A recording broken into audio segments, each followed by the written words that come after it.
Assalamualaikum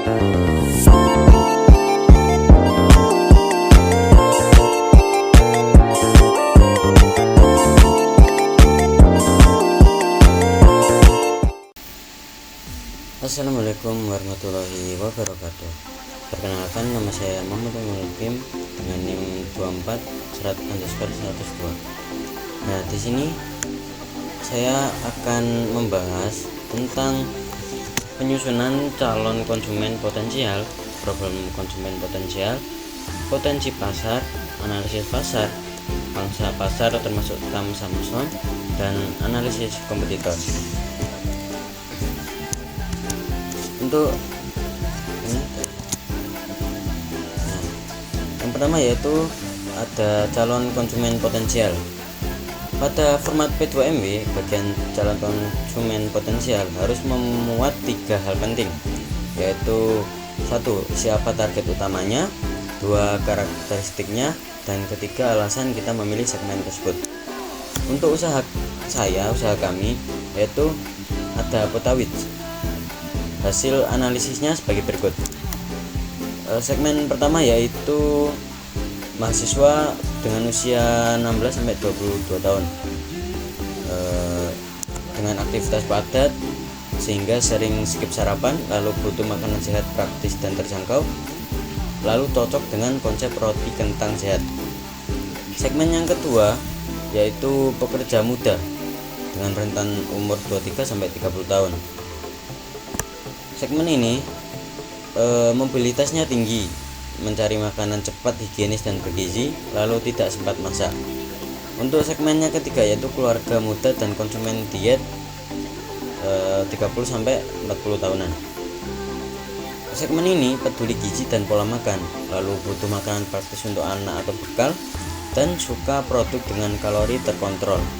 Dari ketiga segmen ini dapat dilihat bahwa Potawits memiliki konsumen potensial yang luas dan semuanya relevan dengan pola konsumsi modern yang lebih sehat. Lalu ada problem konsumen potensial.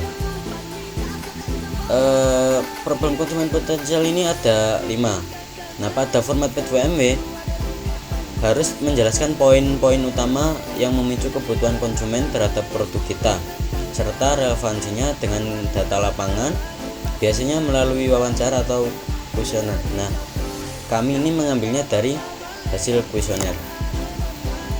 Nah, untuk hasil pengolahan PSF Potawits dari kelompok kami, problem yang pertama yaitu tidak sempat sarapan.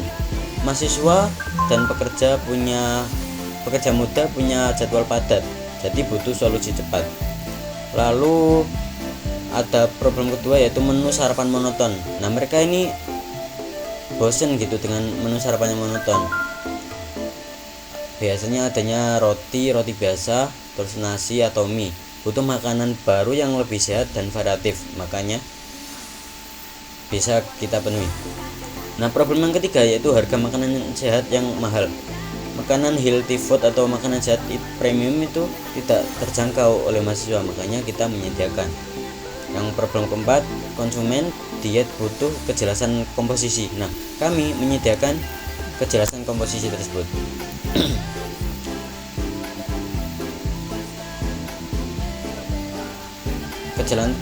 Kejelasan komposisi itu maksudnya dari informasi gizi pada produk yang ditawarkan gitu.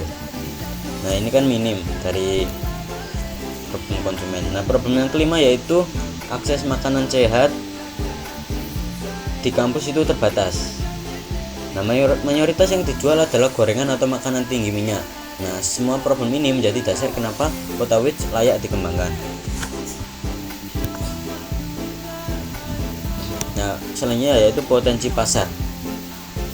Untuk potensi pasar dari produk kami yaitu produk Potawits itu ada makanan sehat sedang menjadi tren di kalangan mahasiswa dan pekerja muda.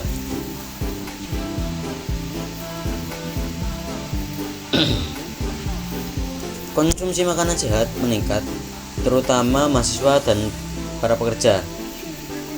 Nah, riset 2024 menunjukkan konsumen muda mulai meninggalkan tepung berlebihan. Nah, ini penting ini.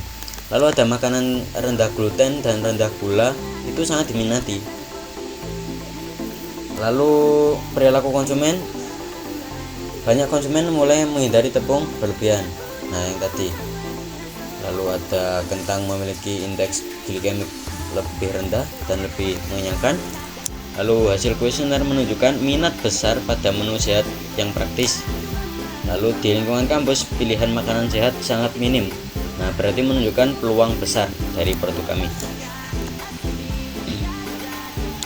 Potawis memiliki potensi pasar besar karena memenuhi tren healthy fast food dan belum banyak kompetitornya di level mahasiswa. Selanjutnya ada analisis pasar.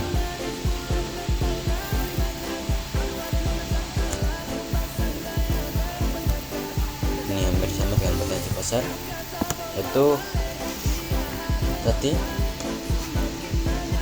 healthy food meningkat 2-3 tahun terakhir dari tren konsumsi ya ini. Lalu konsumen usia muda mulai mencari makanan rendah gluten. Kedua, perilaku konsumen yaitu 70% responden ingin sarapan sehat, 60% responden suka makanan berbahan lokal. Lalu yang ketiga yaitu peluang minim pesaing roti kentang tanpa tepung, permintaan makanan cepat dan sehat terus naik, kesesuaian produk. Nah, Potawis ini sehat, mengenyangkan, kaya nutrisi, lalu bisa dikembangkan menjadi frozen food. Lanjut, ini ada tam, sam, dan som. Nah, pada format P2MW mewajibkan perhitungan market size untuk mengetahui skala potensi usaha. Terdiri dari tam yaitu total pasar keseluruhan, sam pasar yang bisa dijangkau, dan som pasar realistis yang bisa diraih. Nah, berikut hasil perhitungan dari Potawis. Untuk tam sendiri, populasi usia produktif Indonesia sekitar 130 juta jiwa. 30%-nya relevan pada segmen healthy fast food. Nah, target maksimal 41,25 juta konsumen, ini target maksimal dari kita. Estimasi nilai pasar yaitu 29,7 triliun per tahun. Nah, makna dari tam sendiri ini, potensi pasar terbesar yang mungkin dijangkau bila Potawis berkembang secara nasional. Nah, ini bila Potawis berkembang secara nasional.